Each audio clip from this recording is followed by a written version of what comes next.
All right, good morning, good evening, good afternoon, ladies and gentlemen. Says YouTube. This is Pastor Dow.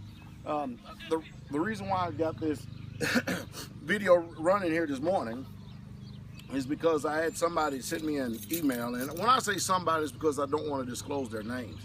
They sent me an email. They're frustrated with the religion of Christianity, which, of course, I can't blame anybody for not being frustrated with it because it's a religion of lies, but it is a religion. You have to understand that. It is not the faith of Abraham, Isaac, and Jacob. And the problem of today is when we see the word Christian in the New Testament, because you're not going to find the word Christian nowhere in the whole of the Old Testament. And of course, our minds have been so fragmented today about, by all these nations and all these different prospective countries that have literally hijacked my ancient people's heritage, culture, language, land, the whole 9 yards, and everything is turned upside down. And we're dealing with the faith of Abraham, who was a Hebrew, Isaac, who was a Hebrew, and Jacob, who was a Hebrew, and had his name changed to Israel. Out of him come the 12 tribes of Israel, and all these people. You have to understand, these people come from a region where all the people were black. They were all black. There was no whites in the region at this time. And of course, now you got thousands and thousands and thousands of years later where the ancient Hebrew Israelite culture and heritage has been rehashed, regurgitated. And what we have today is religion that does not even resemble the culture of the Hebrews. And that's what Christianity is. And it's a hard pill for people to swallow because, remember, I used to be a Christian. So there ain't too many people out there that's going to tell me about Christianity. I know about Calvinism. I know about all the different doctrines that Christianity comes with.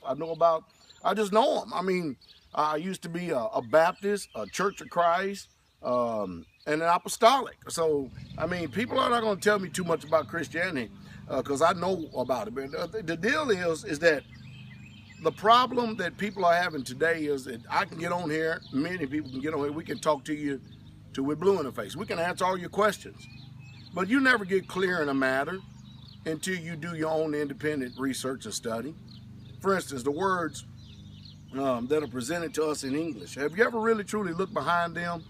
Have you ever really truly looked behind the English word and see what the original Hebrew or Greek said? Because you're going to find that your English Bible says something totally different than what the original translation says, i.e. what the translators, who were fallible and flawed. They were not under the inspiration and unction of the Holy Spirit like the apostles and prophets.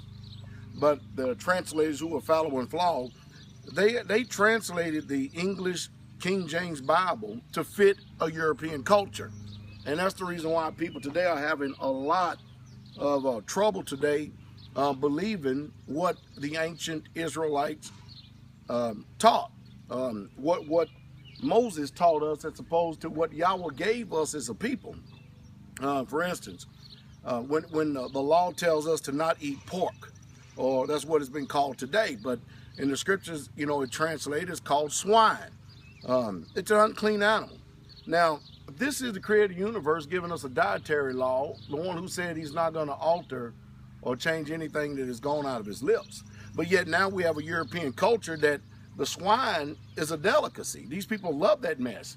And of course, after they get sick from consuming so much of this stuff throughout all these years, they go to the doctors, and what does the doctor tell them when you got high blood pressure and all these diseases come up on? First thing you do is tell you what? Stop eating pork. So see, it's just nonsensical. But you're going to have to get clear, first of all, that you're going to study the Bible. And you're going to take it one subject at a time, because I can talk to you all day long about what truth is.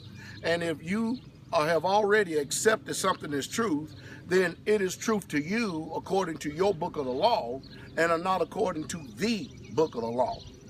That's like when people think that Jesus came and changed the whole law, everything. He said, he clearly told you in Matthew, the 5th chapter, that I didn't come to destroy the law or the prophets. I came to fulfill. And don't even think that way. But what do people do today? Again, You're dealing with a European culture that has hijacked my ancient people's language, culture, land, everything about us, and they have turned around and translated this book to fit them, and that's what Christianity is, and that's the reason why everything is turned upside down. It's why women today don't look like women. It's hard to distinguish the two. But anyway, the question comes asking me about fornication, and of course you have to understand, if you believe something, you will feel guilty from it simply because you believe it. Did I make any sense? If you believe that having sex before marriage is a sin, then your conscience is going to condemn you, and you're going to be guilty. Yet, nowhere in the Bible does it tell you having a man having sex before marriage is a sin. The sin comes in is when you do not follow through with the obligation. For instance, if you went out and you had sex with a woman, according to the Hebrew scriptures, that woman has now become your wife, and you are responsible for her food, clothing, and conjugal rights. And you are not to put her away all the days of your life, especially if she is not like one of these loudmouth Jezebelic type women of today. You know, the women that you see today pale in comparison to what you read in the scriptures as far as holy women of Yah. And Joyce Myers is definitely not a holy woman of Yah, and especially that woman, that whoever she is up at TBN and Juanita Bynum and all that. These are not holy women. Don't get it messed up at all. You know, I've traveled much. I've been all over this world, so I know what holy women look like. I know the difference in culture. And that's the problem with a lot of people here in America. You got a lot of preachers who haven't been nowhere, who haven't traveled anywhere, and they think that they understand what this Bible says. But the ideal is that anytime you as a man, you go out and you have sex with a woman, she has become your wife. Somebody said, well, what about, you know, you can keep going all day long. Just go and read the book. Go read it and see what it says for itself, rather than sitting up arguing with me. After you've done your due diligence, then come back and talk to me. It's like adultery.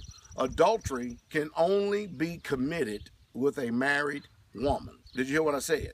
A man is not going to sit there and look at a woman and lust in her heart and commit adultery like it's translated in the New Testament. Adultery, I'll give you an example. When David killed his servant Uriah, who was a Hittite, and he took his wife Bathsheba, he had committed adultery. He committed adultery before he had Uriah murdered. And in that, the commandment says, thou shalt not commit adultery, and you are despising the law of Yah. Now, today, you know, we're dealing with an unjust world. For instance, there are many women out there that are hooked up and saddled up with just men who are literally pieces of crap. And they want to do everything they can in their power to cause as much as pain and suffering as they can to these defenseless women. And don't get me wrong, I know the reason why there are a lot of women in the shape that they're in today, because they didn't have love for the father. You have mothers that are actually sending fathers to an early grave. There are a lot of men. There's this new group out there called MGTOW, men going without women. And then there are men committing suicide because they're sick and tired of these Jezebelic wives. Because, you know, this right here, and the laws bind them, because you have to understand, in our culture, the Bible warns against Hebrew Israelite women doing a lot of this. And I got a lot of digressions going on, going all day long. But anyway, adultery can only be committed with a woman that is married. Period. That's it. And then laws for fornication. For instance, if you went and you committed fornication or something, you got 50 pieces of silver you have to pay. But you know, you have to understand, you people have been raised and been trained after an American mindset, just like I have.